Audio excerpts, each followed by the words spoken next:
Hello there. I've been watching Miss World head-to-head challenge finals since this morning, and I would like to share some thoughts I have in my mind with regards to the competition in general. But I wouldn't really delve or jump into the innermost part of those question and answer moments because I really didn't understand majority of them because they were in Spanish in their own native languages. And I was asking myself, because it was not explained during the opening portion, how the judges would understand the languages, because there are no options for easy understanding. Like there would be a monitor wherein there would be an instant or automatic translation, or they really didn't have this, should I say, earphones so that someone would directly translate those messages, so they would understand those messages right then and there. So I was really clueless about it. So how could they understand that? Like in the case of Venezuela and Philippines, how could Philippines and India understand that? Except of course if they are fluent in Spanish or Venezuelan language. So I really don't know the process of communication being done there. So I cannot really say that Philippines gave a better answer because Venezuela didn't say something about this and about that, because I just can't. The judging is limited at this point because of the language. So let's just focus on Miss Philippines. She was dressed up well.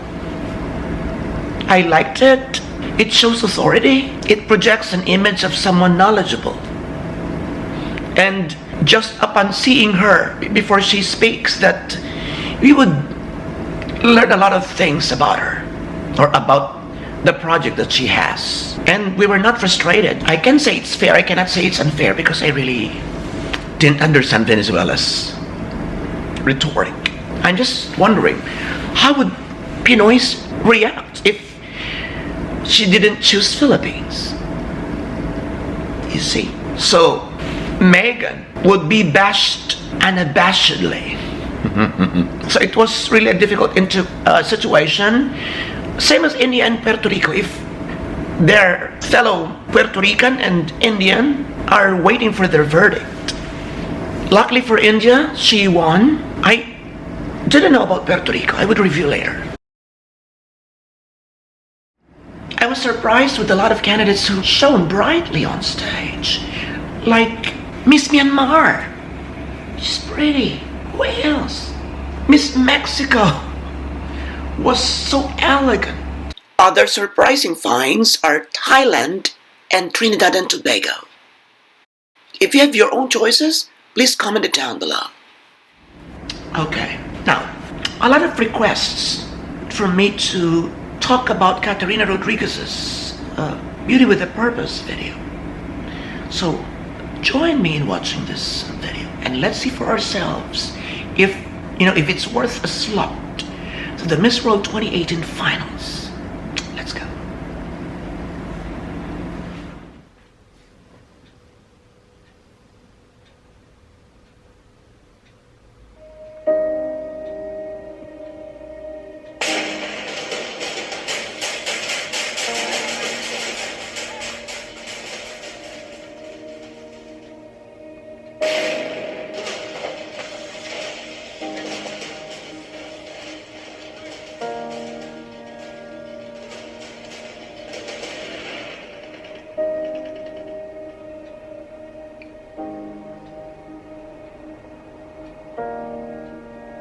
May 23, 2017, Day 1.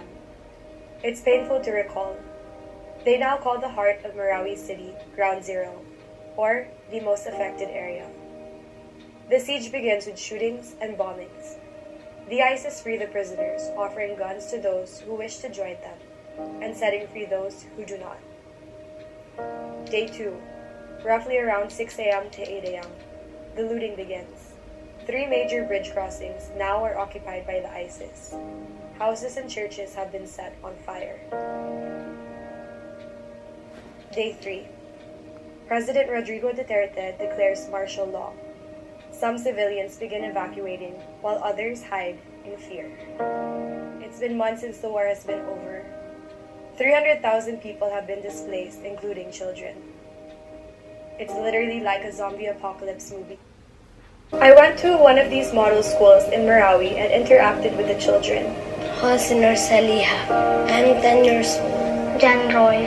Vicky, Cora, best friends kayo? Oh, I want to ask your experience sa siege. Yung mga estudyante doon, nag-aaral sila ng Arabic. Punta doon yung mga ISIS para maging ISIS din sila. Sabi na nanay ko, wag kami doon. Even children as young as 4 who have experienced months of war, bombings, dead bodies, hunger, and losing their homes and loved ones taught me one thing: that to dream is what makes people love life even when it's painful.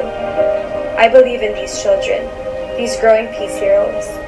Through peace education, they will learn that we may not be brothers and sisters in religion or culture, but we are in humanity. It's heartbreaking.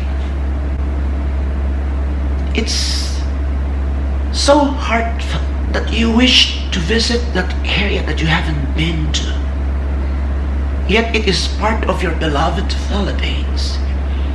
It encourages you to visit that place and feel the lives of these fellow Filipinos. It is only during those moments that you feel or that you realize that there are other Filipinos out there who are suffering, and yet you are living in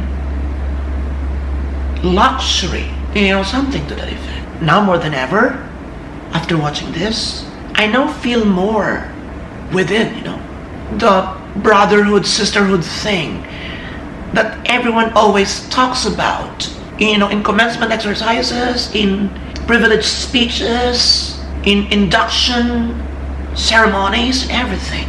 That, oh my God, we really need that, Those are just examples of the effect that this very powerful video has brought, to my sensitivity, to my being human. It evokes that humanitarian causes that we basically have within ourselves, that just wait for nurturing and enhancement.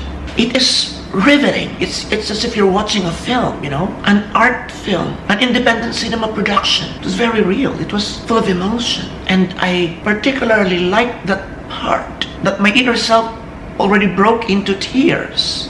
That part when that boy said that there is no peace. They couldn't study because there is no peace. His father, however he wishes to work, just couldn't work because of that troubled society, of that war zone environment. It is so realistic that it makes you feel that you are personally surveying that area. It puts you at the epicenter of the crisis. It's so strong and compelling.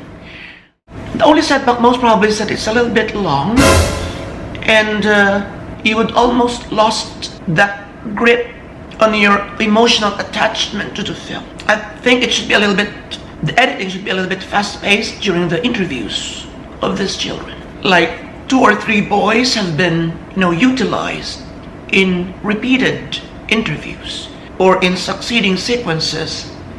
So I think some of those should have been eliminated.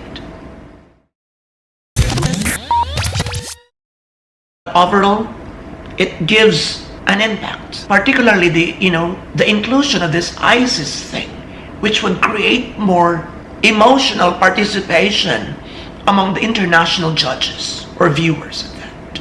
Because the ISIS threat is global, and just imagine that it has reached the Philippine shores and has affected all these children hoping for the realization of their dreams, So I think it is a great subject matter of reality, and the judges will help these kids by giving this video, some recognition.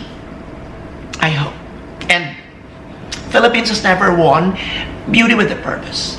So it might be the right time that we win it. So good luck, Katarina, and congratulations to all those who passed the finals of head-to-head challenge. For those 10 who have won their respective groups. And thumbs up, really, to all of these girls. They're all brilliant, and they all have their own shining moments. About Katarina, good luck to you, and I hope you make it through to the next round and be the next Miss World. And thank you very much to all of you. please subscribe.